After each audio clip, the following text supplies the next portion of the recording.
14년 후에 내가 바나바와 함께 디도를 데리고 다시 예루살렘에 올라갔나니 계시를 따라 올라가 내가 이방 가운데서 전파하는 복음을 그들에게 제시하되 유력한 자들에게 사사로이 한 것은 내가 다름질하는 것이나 다름질한 것이 헛되지 않게 하려 함이라. 그러나 나와 함께 있는 헬라인 디도까지도 억지로 할례를 받게 하지 아니하였으니 이는 가만히 들어온 거짓 형제들 때문이라.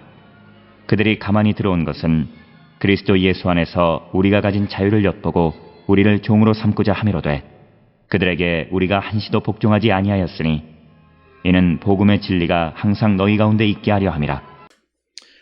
오늘 우리가 함께 읽은 갈라디아서 2장 1절로부터 5절은 이제 갈라디아서 2장 1절로부터 10절에서 구원은 모든 사람에게 조건 없이 베풀어지는 것으로 이방인들에게 할례의 의무가 지워지지 않는다라고 하는 그런 내용 가운데에서 2장 1절로부터 5절은 거짓 형제를 분별하라고 권면하는 그런 말씀이 되겠습니다. 특별히 갈라디아서 2장 1절로부터 10절은 그 예루살렘 교회가 바울과 예루살렘 교회가 공동으로 인정한 복음의 진리가 무엇인가, 즉 모든 사람에게 조건 없이 베풀어 주는 하나님의 구원과 그로 말미암아 이방인들에게 특별히 할례의 의무를 지울 필요가 없다라고 하는 내용을 말하고 있는 것이 오늘 주시는 말씀이고, 그 가운데 2장 1절로 5절은 특별히 교회 공동체 안에 있는 거짓 형제들을 구별할 줄 알라라고 권면하는 말씀이 되겠습니다.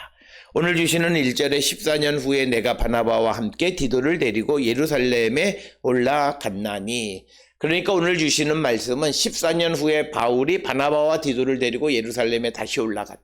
그래서 우리가 갈라디아서 1장, 2장을 통해서 보면 적어도 두 번째 예루살렘 방문의 이야기가 2장 1절의 이야기이고, 특별히 14년 후는 언제를 기준으로 14년 후인가? 여기에 대해서는 특별히 갈라디아서 1장 18, 19절에 있는 첫 번째 예루살렘 방문 후 14년 후로 이해하거나, 혹은 조금 더 거슬러 올라가서 바울이 회심한 후 14년, 이 두 가지가 다 가능하다라고 하는 것이고, 특별히 고린도 후서 12장 2절의 14년과의 관계에 대해서는 여러 가지 설명이 있지만, 그러나 고린도후서 12장 2절의 14년과 우연의 일치라고 설명하는 자들이 많이 있습니다. 그리고 1절에 다시 예루살렘에 올라갔나니에서 헬라어 팔리는 두 번째로라고 하는 그런 의미입니다. 그래서 본문에서 바울이 어디서 예루살렘으로 올라갔는지를 언급하고 있지는 않지만, 아마도 앞에 1장 18절 이하에 있는 내용과 연관해서 생각한다면 히리아와 길리기아 지방에 있는 안디옥에서 예루살렘에 방문했을 가능성이 높다, 이렇게 이야기합니다. 이 예루살렘 방문에 바나바를 대동했습니다. 바나바는 사도행전 11장 25절 26절에 의하면 안디옥 교회에서 바울과 함께 일했던 동역자로 기록이 되어 있고, 바울과 바나바가 예루살렘을 방문하게 된 것은 사도행전 11장 27절에서 30절이나 15장 1절로 5절에 기록된 것처럼 예루살렘에 있는 유대 형제들에게 헌물을 보내기 위해서다, 이렇게 기록되어 있고, 바나바와 바울은 고린도전서 9장 6절에서 다시 한번 같이 언급되어져 있습니다. 사도행전 4장 36절에 의하면 이 바나바는 구브로에서 사이프러스에서 태어난 레위 사람으로 원래 이름은 요셉이었다, 이렇게 기록되어 있고, 이 바나바라고 하는 이름의 뜻은 위로의 아들이라고 하는 그런 의미가 됩니다. 사도행전 9장 26절 27절에서 바울이 예루살렘에서 사도들과 사귀고자 하나 바울의 제자됨을 믿지 않자 바나바는 사울을 사도들에게 데리고 가서 그가 어떻게 예수 그리스도를 보고 또 다메섹에서 어떻게 복음을 전했는지를 말하는 역할을 하는 것으로 기록되어 있습니다. 그리고 사도행전 11장 22절로 30절에서 바울은 안디옥 교회에 의해 예루살렘 교회를 돕도록 바나바와 함께 예루살렘으로 보내졌다. 이렇게 기록하고 있습니다. 또 한 사람 바울이 함께 예루살렘에 간 디도의 이름이 사도행전에는 등장하지 않는 것에 대해서 왜 그런지를 우리가 잘 알 수는 없지만 램지라고 하는 그 신학자는 디도는 누가의 형제로서 사도행전에 누가의 이름이 기록되지 않은 것과 같은 이치로 디도도 누가의 형제이면서 그의 이름이 사도행전에 언급되어 있지 않다. 이렇게 설명하고 있습니다. 이어서 2절에 계시를 따라 올라가 내가 이방 가운데 전파하는 복음을 그들에게 제시하되 유력한 자들에게 사사로이 한 것은 내가 다름질하는 것이나 다름질한 것이 헛되지 않게 하려 함이라. 그래서 오늘 주시는 2절에서 바울은 자신이 계시에 의해서 예루살렘에 올라가서 자신이 이방 사람들에게 전하는 복음을 예루살렘에 제시하고 이를 사사로이 한 것은 자신의 다름질하는 것이나 다름질한 것이 헛되지 않게 함이라고 변증하고 있습니다.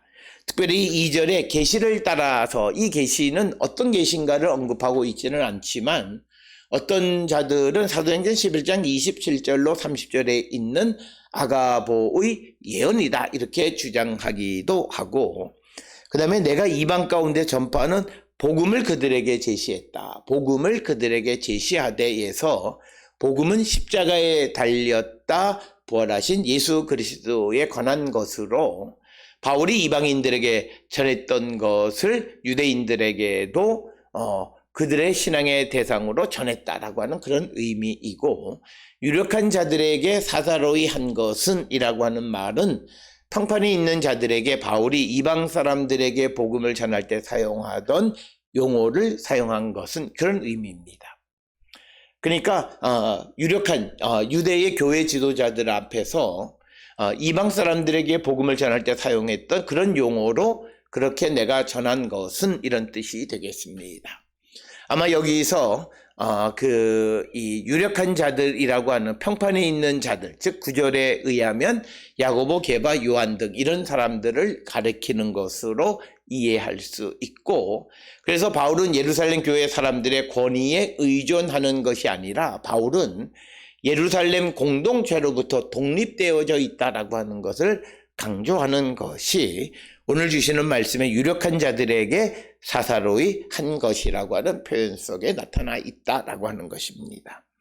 그러면서 3절에 그러나 나와 함께 있는 헬라인 디도까지도 억지로 할례를 받게 하지 아니하였으니 그래서 3절은 바울은 자신과 함께 있는 그리스 사람, 헬라 사람 디도를 억지로 할례 받게 하지 않았다고 말합니다. 그러면서 바울은 예루살렘 교회의 유력자들 앞에서 자신이 전하는 복음에 대해서 설명합니다. 오늘 주시는 본문 3절에 헬라인은 이방의 기원을 갖는 헬라인이란 의미로 헬라니테스라고 하는 단어를 사용하고 있습니다. 이 헬라니테스는 이 유대인을 뜻하는 이 유다이오스에 반대되는 그런 개념으로 사용되고 있고 헬라니테스는 헬라어를 사용하는 유대인이라고 하는 뜻입니다. 그래서 오늘 주시는 본문의 말씀에서 헬라인 디도라고 하는 것은 헬라어를 사용하는 유대인이라고 하는 그런 뜻이고 그 디도까지도 억지로 할례를 받게 하지 아니하였으니의 의미는 바울이 이런 표현을 사용한 것의 의도가 무엇인지는 분명하지는 않지만 아마도 두 가지. 첫째는 이방 신도들에게 할례를 강요하지 않았다는 것. 그래서 디도에게도 할례를 강요하지 않았다라고 하는 것. 그리고 두 번째는 심지어 디도가 할례 강요를 받지 않았음에도 그는 자신의 스스로 할례를 하였다라고 하는 그런 의미로 사용되어졌는데, 아마도 이 두 가지 의미 가운데에서 이방 신도들에게 할례를 강요하지 않았다는 의미로 설명하고 있습니다. 4절에 이는 가만히 들어온 거짓 형제들 때문이라. 그들이 가만히 들어온 것은 그리스도 예수 안에서 우리가 가진 자유를 엿보고 우리를 종으로 삼고자 함이라. 그래서 바울은 이제 4절에서 거짓 형제들을 조심하라고 말하면서 그들이 믿음의 공동체를 자신의 종으로 삼고자 한다라고 말합니다. 거짓 형제들 앞에 정관사 토우스가 사용하고 있기 때문에 이 거짓 형제들에 대해서 갈라디아 교회는 알고 있다, 이렇게 우리가 알 수 있습니다. 고린도전 후서 11장 26절에서 바울은 거짓 형제의 위험에 대해서 언급하고 있고, 여기서 말하는 거짓 형제는 아마도 유대 그리스도인 전체를 말하는 것으로 이해할 수 있습니다. 그런데 이들은 가만히 들어왔다라고 하는 것은 이들이 파괴적인 이단의 주장을 은밀히 갖고 들어왔다라고 하는 그런 의미이고, 그들이 우리가 가진 자유를 엿보고라고 하는 말은 우리가 가진 자유를 염탐했다라는 뜻으로 갈라디아 교회에 대하여 우호적이지 않는 태도를 갖고 있는 자들이다라고 하는 겁니다. 그래서 이 거짓 형제들이 자유를 끝내기를 원하고 오히려 속박으로 바꾸는 것을 즐거워한다는 거죠. 그리스도 안에서의 자유를 끝내고 율법의 속박으로 우리를 끌어가려고 한다라고 하는 그런 의미가 되겠고, 그래서 5절에 그들에게 우리가 한시도 복종하지 아니하였으니 이는 복음의 진리가 항상 너희 가운데 있게 하려 함이다. 그래서 거짓 형제들에게 복종하지 않은 이유는 복음의 진리를 지키기 위해서다라고 말하고 있습니다. 특별히 복음의 진리라는 표현은 14절에서도 반복되는데, 디도의 할례와 바울의 자유와 매우 밀접한 관련이 있는 게 복음의 진리가 되겠어요. 이방인도 그들이 할례를 받을 이유가 없다라고 하는 것과, 그리고 이제 모든 이들을 율법의 속박으로부터 벗어나게 하는 자유를 주었다라고 하는 것. 그래서 거짓 형제들은 이 자유를 끝내려 했고, 그래서 바울은 그 복음의 진리를 지키기 위해서 애썼다라고 하는 것이 오늘 주시는 말씀이 되겠습니다. 갈라디아서 2장 1절로 5절에 의하면 바울이 이방에 전한 복음을 예루살렘 교회에 제시하고, 바울의 동역자인 디도에게 할례받게 하지 않음은 거짓 형제들에게 복종하지 않고, 그리고 그리스도가 우리에게 주어진 자유를 지키기 위한 것이었음을 강조하고 있습니다. 우리도 예수 그리스도 안에서 우리가 기쁨을 누리며 살아가는 거룩한 성도들이 될 수 있기를 주의 이름으로 축원합니다.